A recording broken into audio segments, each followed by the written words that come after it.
Tonight, border battle. We are dealing with fundamentally a broken immigration system.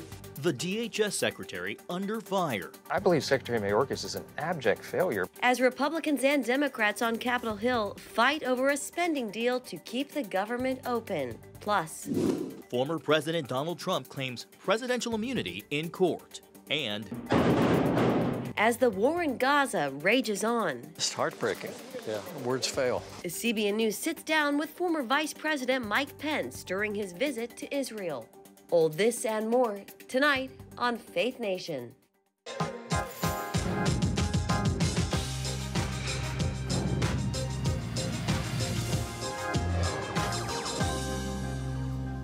Former President Trump back in the nation's capital, speaking out after hearing about his defense of presidential immunity. Welcome to Faith Nation. I'm John Jessup. And good evening in Washington. I'm Jenna Browder. Former President Trump returning to Washington today, claiming immunity to charges brought against him involving plotting to overturn the 2020 election. At an appeals court hearing, Trump said because he was president at the time, he should have immunity. Trump's lawyer took tough questions from a three-judge member panel of the Court of Appeals in Washington, D.C. They seem skeptical of the former president's claim. This is the way they're going to try and win. And that's not the way it goes. That'll be bedlam in the country. It's a very bad thing. It's a very bad precedent. As we said, it's the opening of a Pandora's box, and that's a very sad thing that's happened with this whole situation. When they talk about threat to democracy, that's your real threat to democracy. And I feel that as a president, you have to have immunity. Very simple. After the hearing, Trump spoke at the old post office building in Washington, D.C., which the Trump organization operated as a luxury hotel during his administration. Trump telling cameras he did, quote, nothing wrong. And for more, we're joined by Rick Klein, political director at ABC News. Rick, Happy New Year. Good to see you. We want to talk about today's hearing, but first, this afternoon, the Pentagon confirming Defense Secretary Lloyd Austin was hospitalized at Walter Reed to treat prostate cancer. Doctors say his prognosis is excellent. That said, Congress and the White House were left in the dark about his hospitalization. Rick, are you surprised at how poorly this was handled? Yeah, this is really a mystifying situation. I mean, I think most people, if they're going to be sick or if they have some kind of a medical emergency, you tell your boss. In this case, it doesn't seem like anything was communicated to the appropriate bosses, whether that's oversight agencies on Capitol Hill or even the commander-in-chief himself. So I know the White House has talked about some new protocols to make sure this never happens again when it comes to a cabinet official, but I am still stunned that this happened. I know it was described originally as an elective procedure, and whatever you know about the medical portions of this, if this was indeed a cancer operation, prostate cancer operation that then had complications, I don't know why the need for secrecy. Clearly someone dropped the ball, and I know that there's a lot of people in Washington that are going to try to get answers. Rick, back to Trump's hearing. The judges seemed skeptical. How do you think they'll come down on this immunity claim, and is there any chance that it could actually backfire on former President Trump? Yeah, I don't see a way that the judges buy into this idea. I mean, there was a hypothetical ask that, you know, if a president were to order a SEAL Team 6 to go assassinate a political opponent, would that be a prosecutable offense? And the fact that there was any hesitation on the part of Trump's attorneys, I think, answered the question. They said, well, you know, it depends on whether the president was to be impeached or not. And that's, of course, a standard that has never existed before in society. We like to say that no one is above the law. And that laws apply to everyone. And I think that kind of breathtaking claim of immunity, blanket immunity for anything a president does, it just doesn't seem like this panel of judges is going to buy into that. Going back to the Nixon administration, there were a lot of Supreme Court rulings even that got at this. So I don't think it goes there. You know, as to whether it backfires, you know, I guess it depends in some way as to how the judges react. I don't. I think that they've, you know, so far in this, in many of the cases, been very deliberate, very step by step, and they're obviously entitled to every claim that they want to make and every protection that the law provides. And a lot of the Trump strategy seems to be to try to slow things down and make it last as long as possible. Switching gears here, Rick, all eyes are on Iowa ahead of the caucuses on Monday. Are you expecting a Trump blowout? Simply, as we look at the polls, it sure looks that way. It does. I mean, I think it depends on how we define a blowout. Iowa's had some very close contests on the Republican side over the years. No one has ever won the state in a competitive environment by more than 12 points. So if you think that a Trump blowout is just beating that, then yeah. But if you look at the polls that have him up 30 points plus in some cases, maybe it's a little closer than that. I think he's been helped by the fact that Ron DeSantis appears to have sputtered out as a candidate. Vivek Ramaswamy peaked pretty early. Nikki Haley has got some late momentum, but her most leader plays in New Hampshire. Chris Christie isn't campaigning there at all. So Iowa's always interesting. It's very unpredictable because everyone votes on a cold night. It'll be a very cold night in person. They have to show up. The turnout is impacted by whoever you're able to get out that day. Trump lost the state back in 2016. I think he's on track to win and win quite comfortably, but we will be watching the margins as well as what it means for some of the order of finish and some of the percentages next to the other candidates. Well, you mentioned Nikki Haley. She's making a big dent in New Hampshire. Let's see, cutting Trump's lead to single digits. Your thoughts on that in the few seconds we have left, Rick? Yeah, she's got the governor's endorsement up there, and I think that's fueled a lot of optimism. I think the biggest problem she may have is that Chris Christie's still in the race. We've got a debate next Thursday night on ABC in New Hampshire that the candidates will be at, and it does seem like that's the best opportunity at an early state for anyone to deliver an upset. Otherwise, Trump could really cruise through the primaries. All right, Rick Klein of ABC News. Always good to see you, Rick. Thank you so much. Thanks, Rick. Best to you both. Thank you so much. Well, on Capitol Hill, a divided Congress is back to work and facing several big fights, including battles over the government funding, foreign aid, and immigration. Striking a deal on border security and immigration policy has become central to passing more aid for Ukraine. CBN Washington correspondent Hillary Powell has been tracking the efforts. Hillary, what's the holdup? Well, Senate negotiators are struggling to reach an agreement even after having worked on this for several months. They are really trying to work together while House Republicans are trying to interject their own hardline immigration demands. Congressional leaders secured a separate agreement on overall spending as they try to avoid a partial government shutdown. Now, the issue is leaders left out border policies, pushing some conservatives to use the prospect of a government shutdown to further their efforts on border reform. Portions of the United States southern border wall are so busy, street vendors sell migrants food. With the number of illegal crossings topping 10,000 several days last month, high-stakes talks on Capitol Hill center on the border. A small group of Senate negotiators are efforting a bipartisan bill to reduce the number of migrants who travel to the southern border to apply for asylum protections. Significant disagreements remain, possibly prolonging negotiations beyond this week. Senator James Lankford tells Fox News bargaining talks are long overdue. Nothing's been done in this area for decades. As you know full well, the Biden administration has authorities they're choosing not to use. But even during the Trump administration, they struggled in certain years because they're limited in some of the authorities that are there. So there's a desperate need in the change in the way we handle asylum. Negotiators have been working for months after Republicans insisted on pairing border policy changes with supplemental funding for Ukraine. Meanwhile, Democrats want Ukraine and Israel aid paired. An agreement could unlock GOP support for President Biden's request for more than $100 billion in foreign aid. Republicans say Homeland Security Secretary Alejandro Mayorkas is sitting on the sidelines as migrants have surged into the United States. While visiting border town Eagle Pass, Texas, Mayorkas called on Congress to act on immigration reform, agreeing in part with Lankford that it's long overdue. We now need Congress to do their part and act. Our immigration system is outdated and broken and has been in need of reform for literally decades. We need more asylum officers and immigration judges so that we can resolve asylum claims quickly, granting relief when it is warranted, removing migrants when it is not, and reducing the 3 million case immigration court backlog that has been growing for years and years. On top of all of this, in the House, some Republicans are threatening to block any bill to fund the government unless border security demands are met. Now, those hard-right Republicans are also strongly opposed to passing short-term government funding. Some federal agencies are only funded through January 19th, so a deadline is definitely looming. Looming and right around the corner. CBN Washington correspondent Hillary Powell. Thank you so much, Hillary. Well, David Beer is an Associate Director of Immigration Studies at the Cato Institute, and he joins us now. David, welcome to you. So even if lawmakers are able to cut a bipartisan deal in the Senate, House Republicans are holding an impeachment hearing against DHS Secretary Alejandro Mayorkas tomorrow. So the question I have is, could a Senate border deal even make it through this House? It's extremely unlikely. I mean, the rhetoric that we've seen from the House and their narrative about the border crisis is that President Biden and Secretary Mayorkas have chosen this border crisis. They have encouraged people to come to the border.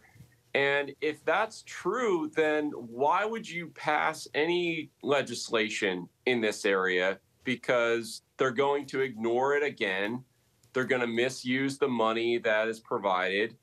And so there's not a lot of faith in House Republican conference for any kind of border change that would improve the situation or provide new authorities or new money to do anything. And so from their perspective, it's what's in it for us? And they don't see much in it to sort of give a bunch of money to this administration on this issue. David, what kind of deal would you like to see in terms of immigration reform and border policies? What might that look like? And what would it take for both sides to come up with an actual deal? Well, you heard Senator Langford. I mean, the Trump administration dealt with this issue in 2019. I mean, if we have more than 1 million people show up at the border, then there's just no way to remove them fast. We don't have enough planes. We don't have enough buses. We don't have enough guards. We don't have enough detention facilities to house that many people. So you have to reduce the number of people who are trying to make this trip. And the only proven way to do that for the long term is legal immigration reform, a way for people to apply to come legally to the United States so they can get on a plane and come directly to the United States. They have their housing lined up. They have a sponsor in the United States if necessary to help them, not this chaotic surge to the border, hope Border Patrol releases you, and then maybe you'll find the right to work months from now by applying for asylum. That's not a way to run an immigration system.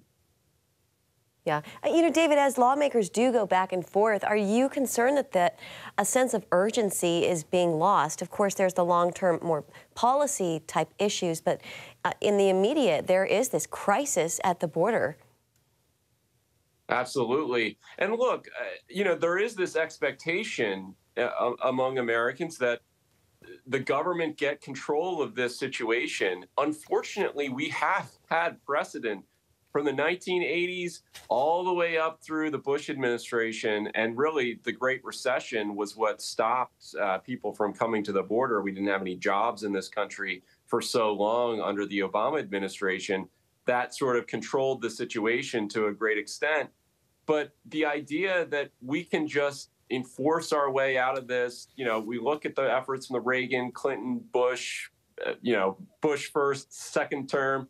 I mean, the reality is it's not going to be easy to just say, wave your hand and get rid of this problem. Right now, the entire world knows we can come to the border and try to get released into the United States. And that's not a tenable situation. They have to do something game-changing to change that perception in the long term. Yeah, it's time to stop kicking the can down the road. David Beer with the Cato Institute. Thank you, David. Of course. Coming up, assessing the end game in the Israel-Hamas war. What the day after could look like, even as the threat of war spreading across the region intensifies.